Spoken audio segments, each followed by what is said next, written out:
Good morning. Good morning, everyone. My name is Hema Chandra. I am studying in 5th grade.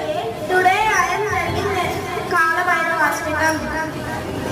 Devaraja Sevyamana Pavananti Pankajam Jvalayatna Sudramindu Shekaram Kripakaram Naradaadi Yogi Vrindavanditam Digambaram Kashikapurādināda Kala Bhairavam Bhaje Bhanukoti Bhaswaram Bhavartikarakam Param Neelakantamīksitāya Dārakam Trilochanam Kalavalamam Bhujaksharam Akshashūlam Aksharam Kashikapurādināda Kala Bhairavam Bhaje Shūlatankapaṣadandapanimādikaranam Śāmakāyamādidevam Aksharam Niramayam Bhima Vikrama Prabhu Vichitratāndava Priyam